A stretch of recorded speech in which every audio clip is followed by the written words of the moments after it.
So, ano nga bang urban heat island effect? Ang urban heat island effect when urban areas experience higher temperature than surrounding areas or rural areas.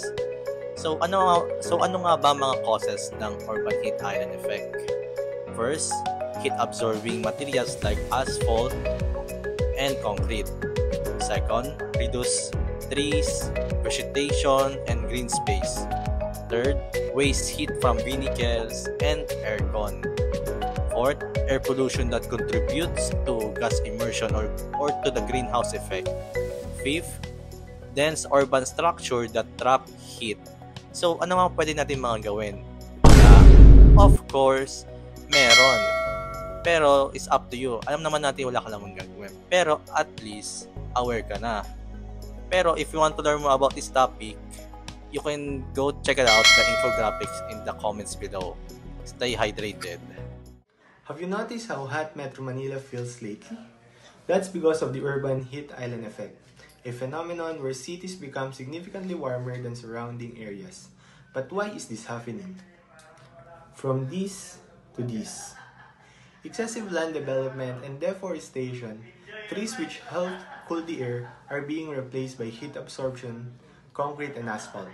Our roads, building, and air conditioning units trap and release heat, making the city even hotter.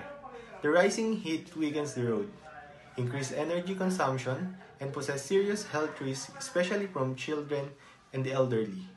Poor urban planning also lead to flooding, making life even more difficult for many Filipinos.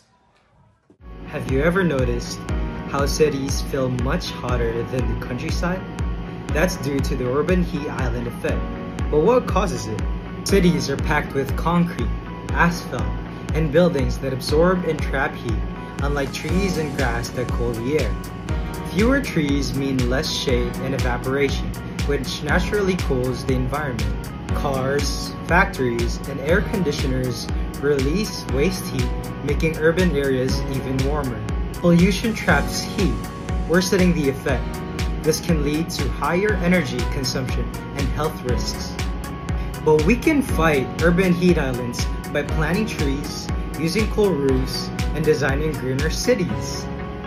Let's make our cities look cooler and more sustainable.